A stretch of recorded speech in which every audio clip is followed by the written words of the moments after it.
Hello, welcome back to my channel 7 Speed Manipur. Ngasi anouba video amaga loina namung lai aba tare ngasi ai sir kador se thumbnail da urusum yam kambira mane aduna khoi Tata gi showroom da la ga khoi Tata gi anouba product aba tare matam je phana kuire ngai je do asi di phangi aba tare somdai maning da uri ba gari sini ko se sine EV ni aro khoi Tata Nexon da khoi EV na taba khoi normal keno to ne ai no sir kador na do EV so ai musa ko sir ke conference ko Yengminnasi makatana pegi kari se anouba se kari feature yawi ko mai ta we have do adu de matang na hapetang sum samlapna video sai chara age adu Yengminnasi me matang adu kana ko misina channel sis avai nong thing na subscribe to do yaw di subscription to san biramo pai gari ga mai leina ba content jing no ai matang pur ga dum aksabane aduna bell icon su press to view ba adu kana ko misina si gi gari si de interest le bi ga di habdi Pambi biar ke dia description tu contact number option jarang ke, dari itu contact ke view tu tanah biar ke ni ko. Aldi, let's start.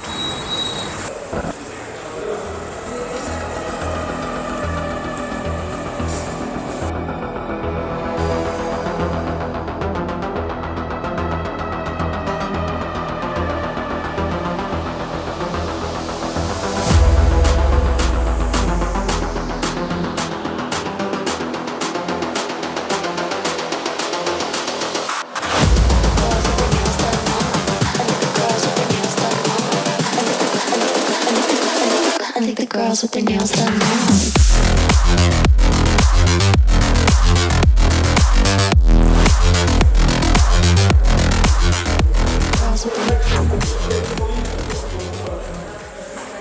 Sida lay deko, mang tu uri bagari sini. Sigi color se sigi grey da, tona grey ba. Color option tu makal sigi mai ki variant ni ting pangi ba. Ado magi price tare showroom da hire the maji price quickly 8,27,590 dige horaga goes up to quickly 13,72,890 sabuk lagi ni ko adu automatic variant adagi magi kano chule laibu manual automatic ta chu adagi magi transmission option je top tu sulai aduna adom dam yang na adagi mukra price dum increase la kani ko masi phai variant se makal se makal kenone mari have that smart pure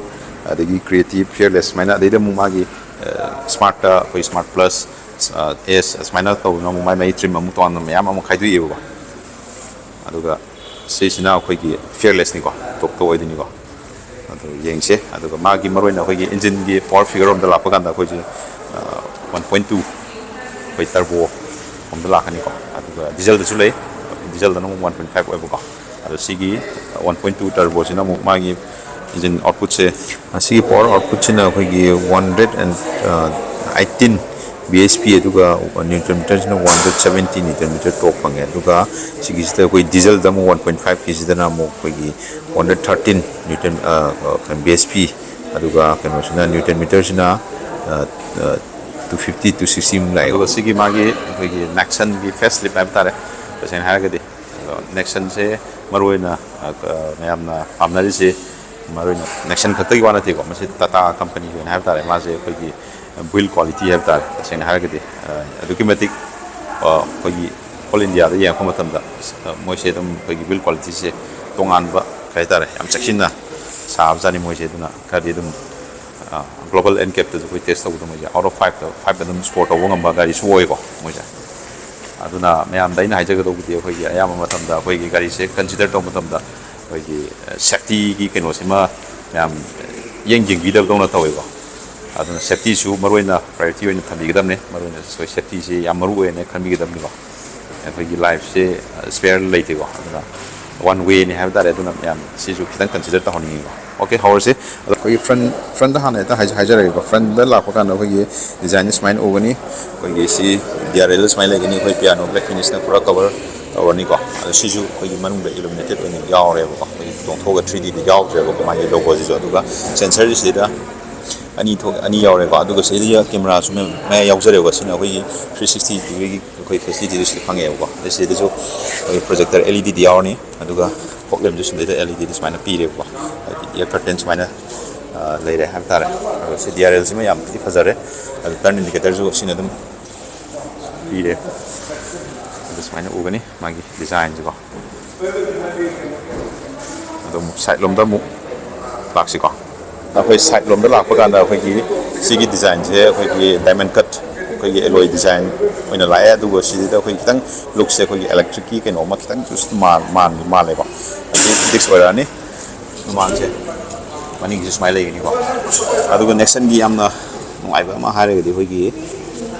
ꯀꯩꯅꯣꯁꯦ ꯃꯥꯒꯤ ground ꯀ꯭ꯂꯤꯌꯔꯦꯟꯁꯁꯦ ꯁꯤ ꯃꯌꯥꯝꯗꯒꯤ ꯑꯗꯨꯝ ꯃꯥꯅ ꯑꯗꯨꯝ ꯈꯔ ꯍꯦꯟꯅ ꯋꯥꯡꯕꯗꯧ ꯇꯧꯋꯦ 208 mmꯒꯤ ꯆꯥꯡꯗ ꯋꯥꯡꯉꯦꯀꯣ ꯑꯗꯨꯛꯀꯤ ꯃꯇꯤꯛ ꯋꯥꯡꯉꯦꯀꯣ ꯑꯗꯨꯅ ꯑꯩꯈꯣꯏꯅ ꯈꯤꯇꯪ ꯂꯝꯕꯤ ꯈꯤꯇꯪ ꯅꯨꯡꯉꯥꯏꯇꯕꯗ ꯑꯣꯐ ꯔꯣꯗꯇ ꯀꯩꯗ ꯈꯤꯇꯪ ꯊꯧꯒꯦ ꯍꯥꯏꯔꯒꯁꯨ ꯁꯤꯅ ꯈꯨꯗꯣꯡꯆꯥꯕꯩꯗꯤ ꯁꯤꯅ ꯈꯤꯇꯪ ꯍꯦꯜꯂꯅꯤꯀꯣ ꯑꯇꯩꯗꯤ ꯑꯗꯨꯒ ꯁꯤꯗꯩꯗ ꯑꯩꯈꯣꯏꯒꯤ ꯃꯥꯒꯤ ꯕꯨꯠ ꯁ꯭ꯄꯦꯁ ꯁꯨꯃꯥꯏꯅ ꯂꯩꯒꯅꯤꯀꯣ ꯁꯨꯃꯥꯏꯅ ꯎꯕ ꯐꯪꯒꯅꯤ ꯑꯗꯨꯛꯀꯤ ꯃꯇꯤꯛ ꯌꯥꯝꯅ ꯑꯗꯨꯝ ꯃꯔꯥꯡ ꯀꯥꯏꯅ ꯑꯗꯨꯝ ꯐꯪꯉꯦꯀꯣ ꯍꯥꯏꯗꯤ 308 ꯑꯩꯈꯣꯏ ꯂꯤꯇꯔꯒꯤ ꯆꯥꯡꯗ ꯂꯩꯀꯣ ꯃꯥꯒꯤ ꯕꯨꯠ ꯁ꯭ꯄꯦꯁꯁꯦ ꯑꯗꯨꯒ ꯄꯥꯔꯁꯦꯜ ꯇ꯭ꯔꯦꯁꯤꯅ ꯁꯨꯃꯥꯏꯅ ꯎꯒꯅꯤꯀꯣ ꯁꯤꯗ ꯈꯨꯠꯄꯥꯏꯒꯨꯝꯕꯁꯦ ꯄꯥꯜꯂꯦ ꯑꯗꯨꯒ ꯁꯤ LED ꯗ ꯑꯩꯈꯣꯏꯒꯤ ꯑꯃ ꯌꯥꯎꯔꯤ ꯂꯥꯏꯠ ꯑꯃꯀꯣ ꯑꯗꯨꯒ ꯕꯨꯠ ꯔꯤꯗꯤꯡ ꯂꯦꯝ ꯁꯤꯗ ꯂꯩꯖꯔꯦ ꯑꯗꯨꯒ ꯁꯤꯗ ꯆꯥꯔꯖꯤꯡ ꯄꯣꯏꯟꯠ ꯀꯣ ꯁꯤꯁꯨ ꯄꯤꯔꯤꯀꯣ ꯑꯗꯨ ꯁꯤꯗ ꯍꯨꯛꯁꯨ ꯑꯗꯨꯝ ꯌꯥꯎꯋꯦ ꯑꯗꯨ ꯁꯨꯃꯥꯏꯅ ꯍꯨꯛꯁꯦ ꯁꯣꯝꯗꯁꯨ ꯌꯥꯎꯔꯦꯕꯀꯣ ꯑꯗꯨꯒ ꯑꯃꯨꯛ ꯁꯤꯗꯩꯗ ꯈ꯭ꯋꯥꯏꯗꯒꯤ ꯑꯃꯨꯛ ꯐꯔꯤꯁꯦ 60-40ꯒꯤ ꯁ꯭ꯄꯤꯠꯇꯁꯨ ꯌꯥꯎꯔꯤꯑꯕ ꯃꯥꯒꯤ ꯁꯤꯠꯁꯦ ꯐꯣꯜ ꯇꯧꯔꯒ ꯑꯩꯈꯣꯏ ꯑꯦꯛꯁꯇ꯭ꯔꯥ ꯂꯒꯦꯖ ꯄꯨꯒꯦ ꯍꯥꯏꯔꯒꯁꯨ ꯑꯗꯨꯝ ꯌꯥꯔꯦ ꯍꯥꯏꯕ ꯇꯥꯔꯦ ꯑꯗꯣ ꯁꯤꯅ ꯑꯩꯈꯣꯏꯒꯤ ꯃꯥꯒꯤ ꯁ꯭ꯄꯦꯌꯔ ꯇꯥꯌꯔꯗꯨꯅꯤꯀꯣ ꯁ꯭ꯄꯦꯌꯔ ꯇꯥꯌꯔꯁꯤ ꯂꯩꯖꯔꯦ ꯁꯨꯃꯥꯏꯅ ꯂꯩꯒꯅꯤ ꯁꯤꯁꯦ ꯑꯩꯈꯣꯏꯒꯤ ꯃꯅꯤꯡꯒꯤ ꯂꯨꯛꯁꯦ ꯁꯨꯃꯥꯏꯅ ꯎꯒꯅꯤꯀꯣ ꯅꯦꯛꯁꯟ ꯂꯩꯔꯅꯤ ꯑꯗꯨꯒ ꯃꯅꯤꯡꯗꯁꯨ ꯑꯩꯈꯣꯏ ꯁꯦꯟꯁꯔꯁꯦ ꯁꯨꯃꯥꯏꯅ ꯑꯅꯤꯗ ꯑꯃꯁꯤꯗ ꯑꯃ ꯌꯥꯎꯋꯦꯕꯀꯣ ꯑꯗꯒꯤ ꯕꯦꯛ ꯀꯦꯃꯦꯔꯥꯗꯣ ꯀꯥꯏꯊꯣꯛꯑ ꯁꯤ ꯂꯩꯔꯦꯗꯣ ꯁꯨꯃꯥꯏꯅ ꯂꯩꯒꯅꯤ ꯑꯗꯨꯒ ꯃꯥꯒꯤ ꯗꯤꯐ꯭ꯔꯦꯟ ꯍꯥꯟꯅ ꯑꯩꯈꯣꯏ ꯃꯌꯥꯝꯅ ꯅꯦꯛꯁꯟꯒꯤ ꯑꯩꯈꯣꯏ ꯕꯦꯛ ꯂꯥꯏꯠꯀꯤ ꯌꯥꯝꯅ ꯊꯤ ꯈꯣꯠꯂꯤꯒ ꯍꯥꯏꯅꯕꯗꯣ ꯑꯗꯨ ꯍꯟꯗꯛꯇꯤ ꯑꯣꯏꯔꯔꯣꯏꯀꯣ ꯁꯨꯃꯥꯏꯅ LED ꯄꯨꯔꯥ ꯐꯨꯜ ꯀꯅꯦꯛꯇꯦꯠꯇ ꯁꯨꯃꯥꯏꯅ ꯑꯣꯏꯔꯛꯑꯅꯤ ꯑꯗꯨꯅ ꯍꯧꯖꯤꯛꯇꯤ ꯑꯗꯨꯝ ꯌꯦꯡꯕꯗ ꯅꯨꯡꯉꯥꯏ ꯑꯗꯨꯒ ꯁꯤꯗ ꯁꯥꯐꯤ ꯅꯦꯇꯦꯅꯥ ꯂꯥꯛꯆꯔꯅꯤ ꯑꯗꯨꯒ ꯁꯤꯗꯩꯗꯁꯨ ꯑꯩꯈꯣꯏꯒꯤ ꯋꯥꯏꯐꯔꯁꯤ ꯌꯥꯎꯗ꯭ꯔꯦꯅ ꯑꯩ ꯉꯁꯥꯏ ꯌꯦꯡꯕꯅꯦꯕꯀꯣ ꯋꯥꯏꯐꯔꯁꯤ ꯌꯥꯝ ꯐꯖꯅ ꯍꯩꯅ ꯁꯤꯡꯅ ꯌꯥꯝ ꯃꯣꯏꯅ ꯐꯖꯅ ꯃꯐꯝ ꯆꯥꯅ ꯊꯝꯕꯤꯔꯝꯃꯦꯕꯀꯣ ꯃꯔꯝ ꯍꯥꯏꯗꯤ ꯁꯤꯒꯤ ꯃꯅꯨꯡꯁꯤꯗ ꯌꯥꯎ ꯂꯩꯔꯝꯃꯦꯕ ꯁꯤꯒꯤꯁꯦ ꯁꯨꯃꯥꯏꯅ ꯍꯥꯏꯔꯛꯀꯗꯣꯏꯅꯦꯕꯀꯣ ꯍꯥꯏꯗꯤ ꯗꯤꯐꯣꯒꯔ ꯌꯥꯎꯖꯔꯦꯕꯀꯣ ꯑꯗꯣ ꯁꯤꯅꯤ ꯃꯅꯤꯡꯒꯤ ꯂꯨꯛꯁ ꯍꯥꯏꯔꯒꯗꯤ ꯑꯗꯨꯒ ꯑꯩꯈꯣꯏꯒꯤ ꯃꯃꯥꯡ ꯂꯣꯏꯈ꯭ರೆ ꯑꯗꯒꯤ ꯁꯥꯏꯠꯁꯨ ꯀꯩꯅꯣ ꯇꯧꯈ꯭ꯔꯦ ꯂꯣꯏꯈ꯭ꯔꯦ ꯑꯗꯨꯒ ꯑꯃꯨꯛ ꯑꯩꯈꯣꯏꯒꯤ ꯏꯟꯇꯔꯤꯌꯔꯒꯤ ꯔꯣꯝꯗ ꯂꯥꯛꯄ ꯀꯥꯟꯗ ꯃꯥꯒꯤ ꯆꯦꯟꯖꯦꯁꯁꯦ ꯑꯗꯨꯝ ꯈꯔ ꯎꯕ ꯐꯪꯉꯦꯀꯣ ꯌꯦꯡꯕꯗ ꯁꯤꯗ ꯑꯩꯈꯣꯏ ꯊꯣꯡꯗꯒꯤ ꯍꯥꯟꯅ ꯇꯧꯔꯒ ꯃꯥꯏ ꯗꯣꯔꯒꯤ ꯄꯦꯅꯦꯜꯁꯤꯗ ꯌꯥꯎꯔꯤꯕ ꯃꯌꯥꯝꯁꯦ ꯑꯩꯈꯣꯏꯒꯤ ꯁꯤꯗꯩꯗ ꯒ꯭ꯂꯣꯁꯤ ꯑꯃ ꯌꯥꯎꯖꯔꯛꯑꯅꯤ ꯁꯤꯗ ꯑꯣꯜ ꯄꯋꯥꯔ ꯋꯤꯟꯗꯣꯒꯤ ꯑꯃ ꯌꯥꯎꯖꯔꯛꯑꯅꯤ ꯁꯤꯗ JBLꯒꯤ ꯃ꯭ꯌꯨꯖꯤꯛ ꯁꯤꯁꯇꯦꯝ ꯑꯃ ꯌꯥꯎꯔꯤ ꯇ꯭ꯋꯤꯇꯔꯒꯤ ꯑꯗꯒꯤ ꯁꯥꯏꯠ ꯄꯋꯥꯔ ꯕꯦꯡꯒꯤ ꯁꯤꯗ ꯑꯦꯗꯖꯁ ꯇꯧꯔꯅꯤꯀꯣ ꯑꯗꯨꯒ ꯁꯤꯗ ꯂꯥꯏꯠ ꯑꯃꯁꯨ ꯌꯥꯎꯔꯤꯀꯣ ꯑꯗꯒꯤ ꯁꯣꯝꯗ ꯂꯥꯛꯄ ꯀꯥꯟꯗ ꯀꯥꯈꯠꯇ꯭ꯔꯤꯉꯩꯗ ꯑꯩꯈꯣꯏ ꯁꯤꯗꯩꯗ ꯑꯩꯈꯣꯏꯒꯤ ꯁꯤꯠ ꯍꯥꯏꯠ ꯑꯦꯗꯖꯁꯃꯦꯟ ꯑꯃ ꯌꯥꯎꯖꯔꯛꯑꯅꯤꯀꯣ ꯁꯤꯗ ꯑꯗꯨꯒ ꯁꯤꯒꯤ ꯑꯄꯔ ꯕꯦꯔꯤꯌꯟ ꯍꯥꯏꯕꯗꯤ ꯑꯩꯈꯣꯏ ꯐꯦꯌꯔꯂꯦꯁ ꯄ꯭ꯂꯁ ꯑꯗꯩ ꯐꯦꯌꯔꯂꯦꯁ ꯑꯩꯈꯣꯏꯒꯤ ꯃꯈꯜ ꯑꯩꯈꯣꯏ ꯇ꯭ꯔꯤꯝ ꯑꯃꯅꯤ ꯈꯥꯏꯗꯣꯛꯑꯦꯕꯀꯣ ꯑꯗꯒꯤ ꯑꯣꯇꯣꯃꯦꯇꯤꯛꯇ ꯑꯗꯨꯝꯕꯗꯗꯤ ꯑꯩꯈꯣꯏꯅ ꯁꯤꯗ ꯑꯩꯈꯣꯏꯒꯤ ꯁꯤꯠꯁꯦ ꯚꯦꯟꯇꯤꯂꯦꯇꯦꯠ ꯑꯣꯏꯕꯁꯨ ꯑꯗꯨꯝ ꯌꯥꯎꯋꯦꯕꯀꯣ ꯁꯤꯒꯤꯁꯤꯗꯗꯤ ꯌꯥꯎꯗ꯭ꯔꯦꯀꯣ ꯑꯗꯨꯒ ꯁꯤꯗ ꯑꯩꯈꯣꯏ ꯇꯦꯛꯁꯆꯔꯁꯦ ꯑꯩꯈꯣꯏ ꯗꯦꯁꯕꯣꯔꯗꯀꯤ ꯇꯦꯛꯁꯆꯔꯁꯦ ꯈꯤꯇꯪ ꯇꯣꯡꯉꯥꯜꯂꯦ ꯌꯦꯡꯕꯗꯀꯣ ꯑꯩꯈꯣꯏꯒꯤ ꯂꯦꯗꯔ ꯔꯦꯞꯀꯤꯃꯑꯣꯡꯗ ꯑꯗꯨꯝ ꯂꯦꯗꯔ ꯔꯦꯞꯀꯤ ꯗꯤꯖꯥꯏꯟꯗꯨꯅꯤ ꯁꯤꯗꯩꯗꯒꯤ ꯌꯥꯎꯔꯤꯕ ꯎꯕ ꯐꯪꯉꯤꯁꯤꯀꯣ ꯑꯗꯨꯒ ꯁꯤꯗ ꯀꯩꯅꯣ ꯊꯝꯕ ꯌꯥꯕ ꯈꯔ ꯌꯥꯎꯔꯤ ꯑꯗꯣ ꯑꯩ ꯀꯥꯈꯠꯂꯒ ꯌꯦꯡꯃꯤꯟꯅꯁꯤ ꯃꯑꯣꯡꯗꯣ ꯀꯃꯥꯏꯅ ꯇꯧꯒꯦ ꯍꯥꯏꯕꯗꯣ ꯑꯩꯁꯦ ꯈꯤꯇꯪ ꯕꯦꯛ ꯑꯣꯏꯅ ꯆꯠꯂꯦꯕꯀꯣ ꯕꯦꯛ ꯆꯠꯂꯦ ꯑꯗꯨꯒ ꯁꯤꯗꯩꯁꯤꯗ ꯎꯔꯤꯁꯦ ꯑꯩꯈꯣꯏꯒꯤ ꯁ꯭ꯇꯦꯔꯤꯡꯁꯤꯗ ꯌꯥꯎꯔꯤꯁꯦ ꯑꯩꯈꯣꯏ ꯄꯨꯔꯥ ꯂꯦꯗꯔ ꯔꯦꯞ ꯂꯥꯛꯑꯅꯤꯀꯣ ꯁꯤ ꯂꯦꯗꯔ ꯔꯦꯞ ꯂꯥꯛꯑꯅꯤ ꯁꯤꯅꯤ ꯃꯅꯨꯡꯒꯤ ꯏꯟꯇꯤꯔꯤꯌꯔꯁꯤ ꯂꯨꯛꯁꯦ ꯁꯨꯃꯥꯏꯅ ꯂꯩꯒꯅꯤꯀꯣ ꯁꯤꯁꯨ ꯑꯩꯈꯣꯏꯒꯤ ꯌꯥꯝ ꯐꯨꯜꯂꯤ ꯗꯤꯖꯤꯇꯦꯜ ꯑꯣꯏꯔꯛꯑꯅꯤ ꯌꯥꯝ ꯌꯦꯡꯕꯗ ꯑꯩꯈꯣꯏ ꯌꯥꯝ ꯀꯂꯔꯐꯨꯜ ꯑꯣꯏꯔꯒ ꯌꯥꯝꯅ ꯑꯩꯈꯣꯏꯒꯤ ꯁꯤꯗꯩꯁꯤꯗ ꯂꯣꯏ ꯄꯤꯔꯦ ꯍꯥꯏꯕ ꯇꯥꯔꯦ ꯗꯤꯖꯥꯏꯟꯁꯦ ꯁꯤꯗ ꯐꯤꯆꯔ ꯃꯌꯥꯝꯁꯦ ꯑꯩꯈꯣꯏꯒꯤ ꯐꯨꯋꯦꯜꯒꯤ ꯗꯤꯁꯇꯦꯟꯁ ꯇꯨ ꯑꯦꯝꯇꯤ ꯑꯗꯨꯁꯨ ꯌꯥꯎꯖꯔꯅꯤ ꯑꯗꯒꯤ ꯁꯤꯗ ꯏꯟꯖꯤꯟꯒꯤ ꯑꯗꯒꯤ ꯊꯣꯡ ꯍꯥꯡꯕ ꯕꯦꯇ꯭ꯔꯤꯒꯤ ꯑꯗꯒꯤ ꯇꯦꯝꯄꯔꯦꯆꯔꯒꯤ ꯐꯨꯋꯦꯜꯒꯤ ꯀꯣ ꯁꯤꯗ ꯂꯣꯏꯅꯃꯛ ꯄꯤꯔꯦ ꯁꯤꯁꯦ ꯑꯩꯈꯣꯏꯒꯤ ꯁꯤꯗꯩꯗꯒꯤ ꯁꯨꯝ ꯁꯥꯟꯅꯗꯣꯏꯅꯤꯀꯣ ꯁꯤꯒꯤ ꯀꯟꯇ꯭ꯔꯣꯜ ꯁꯤꯗꯒꯤ ꯌꯥꯎꯔꯅꯤ ꯑꯗꯒꯤ ꯑꯩꯈꯣꯏꯒꯤ ꯁꯤꯗꯩꯗ ꯁꯦꯠ ꯇꯧꯗꯣꯏꯅꯤꯀꯣ ꯃꯥꯒꯤ ꯀ꯭ꯔꯨꯁ ꯀꯟꯇ꯭ꯔꯣꯜꯁꯨ ꯌꯥꯎꯖꯔꯦꯀꯣ ꯁꯤꯗ ꯑꯗꯣ ꯁꯤꯒꯤ ꯀꯩꯅꯣꯁꯤꯁꯨ ꯏꯂꯨꯃꯤꯅꯦꯇꯦꯠ ꯑꯣꯏꯗꯣꯏꯅꯤ ꯃꯥꯒꯤ ꯀꯩꯅꯣꯁꯦ ꯁꯤꯒꯤꯁꯦ ꯑꯗꯒꯤ ꯐ꯭ꯔꯟꯒꯤꯁꯨ ꯁꯦꯟꯁꯔ ꯌꯥꯎꯖꯔꯦ ꯃꯁꯥꯒꯤ ꯂꯣꯏꯅꯃꯛ ꯑꯗꯩ ꯁꯤꯗ ꯐꯣꯟꯒꯤ ꯔꯤꯁꯤꯞ ꯇꯧꯅꯕ ꯑꯗꯩ ꯕ꯭ꯂꯨꯇꯨꯠ ꯀꯅꯦꯛ ꯇꯧꯅꯅꯕ ꯑꯗꯒꯤ ꯐꯣꯟ ꯗꯤꯁꯀꯅꯦꯛ ꯇꯧꯅꯕ ꯁꯤꯗ ꯑꯗꯨꯝ ꯂꯣꯏ ꯄꯤꯔꯦꯀꯣ ꯁ꯭ꯇꯤꯌꯔꯤꯡꯁꯤꯗ ꯑꯗꯒꯤ ꯁ꯭ꯇꯤꯌꯔꯤꯡꯒꯤ ꯑꯩꯈꯣꯏ ꯁꯤ ꯀꯩꯅꯣꯁꯦ ꯑꯩꯈꯣꯏꯒꯤ ꯗꯤ ꯀꯠꯇ ꯂꯥꯛꯑꯦꯀꯣ ꯁꯤꯒꯤ ꯀꯩꯅꯣꯁꯦ ꯑꯗꯨꯒ ꯁ꯭ꯇꯤꯌꯔꯤꯡꯒꯤ ꯀꯩꯅꯣꯁꯤꯁꯨ ꯑꯩꯈꯣꯏ ꯂꯦꯗꯔ ꯔꯦꯞ की डिजाइन दुने लेदर रेप सुदम ओइले दुगा सेदा डिजाइन जे मोइना मुख तंग तोंगा लेबो तंग प्रीमियमनेस की ओइबा केनो दुम दुम यावजरे बा शेयरिंग सी की माइ केनो तियंग जे एडजस्टेबल ओइबा से टिल्टेड यारे दुगा टेलीस्कोपिक ती यादेबो अदुगा सोमदा मुख कोइ सेंटर ओम द लाखो कांदा सेंटर कंट्रोल ओम लाखो कांदा कोइ सीजीने कोइ 360 डिग्री कैमरा दुगी माइ केनो ने फीचर सिन यावजी जम नुआइबा फीचर ने सिमानिंग रोम येंगे सुमाइना दम येंग साइड की येंगे सिदा तसौ नि को सुमाइना लोइमा यारे बो फनी सुमाइना लेगिने अदि 3D दा येंगे हारगजु सिगी सुमाइना उबो फंगे को डिजाइन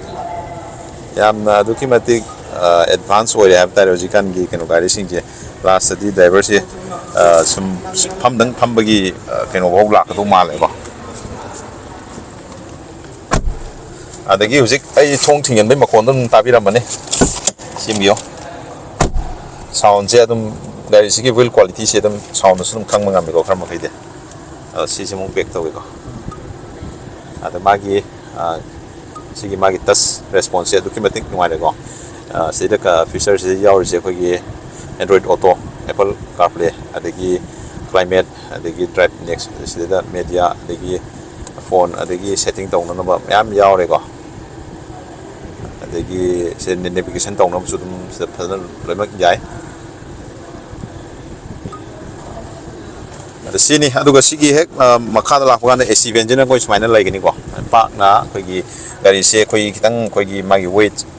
राइटर अपाक पसे वाइट से अदम सिगी डैशबोर्ड की डिजाइन जना दम फजना येंगबदा याम पाक चाउना लेबम माला लेको अद सि लेदर रेप की डिजाइन दुनी सियो हार्ड प्लास्टिक ओरेको अद टेक्सचर सिन तोंगालेको न सिल्वर फिनिश ओरेनी अदुगा सेदा मखादा सिसु खोगी टच ओइदुनी को सिगजे टच ओइदुनी को सि येंगबदा दी खोई टच मानदे सु ले टच ओइदुनी टच फंक्शन लाकदुनी को एसी अदि के मागी सेट तौना सिगी नो अनि पीको फैन की हिट की टेम्परेचर की को रियर बूट एक्सेस तौबे जुसदगी दम तौबे यारे अदगी 360 डिग्री कैमरा जुसदगी दम तकनमगा सिदम सिनमगा ना सिदम लाकने बको स्माइ तौने सिगी जाम नुआइबा दम फीचर मने हाबा तारे अदुगा मागी सिदा गियर रिवर्स माइ लागनी अदुगा सिदा अखोगी मागी अहुम पीरी हाबा तारे अखोई ड्राइविंग मोड हाय तारे सिटी द थौनबा अदगी इको अदि स्पोर्ट एंड स्माइना मागी मखल अहुम थोंना पीयेबको थौगी अखोई थौगी केनोस अदि सिदा ग्लोसी द यावरे फिनिश अदुगा हैंड ब्रेक स्माइन लागनी अदो आर्म रेस्ट स्माइन यावजरे अदि सि अखोगी वायरलेस चार्जिंग केनो ओइदुनी को पेड ओइदुनी को सिजे अदुगा सिदा कगी थमनानबा खरा कितंग डीपनेस दम मोइको येंगदा स्माइन लाइको आर्म रेस्ट स्माइन लागनी अदुगा सोमदा से IRBM से खोई केनो ओइरनी ऑटोमेटिक ओइरनी को अदम ऑटो मथना दम केनो तौदो ओइरनी अदुगा सेदा जो खोई पैसेंजर एयरबैग से खोई ऑफ ऑन तौगी सुदम यारेबो सेदा से लाइट स्माइल LED दे पीरेबो अदुगा सिगी अथकी खोई केनो रूफ सिगी खोई टेक्स केनो से फी माइ केनो से सिजु खोई फ्रॉम ब्लैक दा दम पीरेबो स्माइल ने अदुगा सनरूफ खुगी सनरूफ से स्माइल लेगनी को ठीक है स्माइल हांगे जो यारे स्माइल लेगा देखिए देखिए तो एक्सेस तक के सुन यारे को स्माइल हांग तो नहीं को आयों नसी की ओपन एरिया से पर तो बड़ा कहने ले पैनोरामिक टी ओइडी ड्राइव को तो सिदम जाए को अच्छा है ना मगा हम खुमजन नहीं को सिदम मगा सिनी अखोगी फ्रंट लुक्स स्माइल तौनी डैशबोर्ड अदगी माइ फीचर सिंग दुको अदुगा मागी सेफ्टी फीचर अदोय मुक स्क्रीन दम तोना ए हपचरागे को अदुगा कोइ जिमो मनिंग मुसागा मनिंगी कनो सुम येंगमिनेसि को अदु सिगी मागी रूफ की डिजाइन जुसी कोदम साइड कोगी साइड लुक से यंगा नदि दम हानगे कोगी नेक्सन दो अदु मक अदम माले को केसु थोदों चेंजेस से उ फंगे साइड दि सिगी मनिंगी एरिया जिमा खितंग दि उ फंगे को चेंजेस से लाइट से बैक लाइट से पूरा होंगे बुको अदो मनिंगी सुम येंगे अदो मनिंग येंग्रे आइसे मनुंगी सिमदंग येंगमिनेसि को सियों सिगी दम थोंगसु वाइट वेना हांबे याय हम फजना दम marang kaino ko ada si mamang dam sama ada si glossy black ta ko yaw der khut paibam je se khut ai to power window ni si mai button yaw der duga eda magi bottle holder je swaina yung ga hap gi mo ong ko si je swaina yung bai di ya dre ꯁ꯭ꯄꯤꯀꯔꯁꯨ ꯃꯅꯤꯡꯁꯨ ꯌꯥꯝ ꯆꯥꯎꯅ ꯂꯩꯔꯦ ꯑꯗꯒꯤ ꯀꯥꯈꯠꯂꯒ ꯌꯦꯡꯁꯤꯀꯣ ꯁꯤꯠꯀꯤ ꯃꯥꯏ cushion ꯑꯗꯨꯝ ꯌꯥꯝꯅ ꯁꯣꯐ ꯑꯣꯏ ꯅꯨꯡꯉꯥꯏꯀꯣ ꯑꯗꯨꯒ ꯁꯤꯗ ꯑꯥꯏꯁꯣꯐꯤꯛꯁꯀꯤ ꯁ꯭ꯇꯥꯏꯜꯒꯤ ꯁꯦꯐꯇꯤ ꯀꯩꯅꯣꯁꯨ ꯌꯥꯎꯖꯔꯦꯀꯣ ꯑꯗꯨꯒ ꯁꯤꯗ ꯑꯩꯈꯣꯏꯒꯤ ꯃꯥꯒꯤ ꯃꯌꯥꯏꯗꯁꯨ ꯑꯥꯔꯝꯔꯦꯁ ꯌꯥꯎꯖꯔꯦꯀꯣ sina yadre hangba duna sise koi kenone mase cup holders yawe ko aduga sisu headrest se animal adjustable oire ko ida aduga sisu koi kitang pull up tawraga yawe ko adu koi rear passenger se tomba da yam nungani aduga side holder su kitang adum yawe ko khadana aduga smile laigani aduga maning de yang phoma tamna smile ogani ko mangi dashboard se aduga sigsina koi maning gi AC vent smile laire aduga si maning gi charging point ani piye ko bana aduga akogi maningi hoi kenos mayai gi kenos ham oi bisi kitang dilai ko ado sidum kaisu yam kaina sina akogi yamna tongda nungai roi daba oi bedu di kaisu thun oi do mande ko yam kanna kena tongdi oi de khadum tong hai bane ko adu sini koi maningi hai batare ado nirum ga sido marang kaina phadana lai to ai mamang ge just phadana taw than mam ne ko ado ai fit siong siju dum marang kaina dum phadana lai de ko si kutumba mai sang dum lai ko aduga maroina seida khoigi seat belt se 3 point adum pi ko seat belt jo maza mayai gi keno sudum pi ko aduga eda grip handle se smaina lai ni apot se touch and feel material je loi premium oi ko se jo hook ama yaujare aduga sigi seat height adjustment jo dum yare ko sigi aduga se airbag su side ki loi yaure aduga de lak do je 6 airbag lakani ko yam phajai manung si ko the magi fuel gi magi tank capacity 44 ado maje khogi mileage komai pi ga kana khogi 1 liter na khogi 16 17 highway da 17 18 16 17 19 aduga khoi city da khogi maje 14 15 16 sigi sangna phange ba adum average ne ba mayam ngasi gi sare sum lotion jarage video se do kai thum no set bel choi choi no phabi gidamni masa thong helmet choi choi no pi gidamni ko aduga sigi showroom gi contact details ai screen zum hapsara bane aduga description zum hapsan daram ge do kana gom tananing bel ga di adu sida contact number sida contact tobi ko di lotion jarage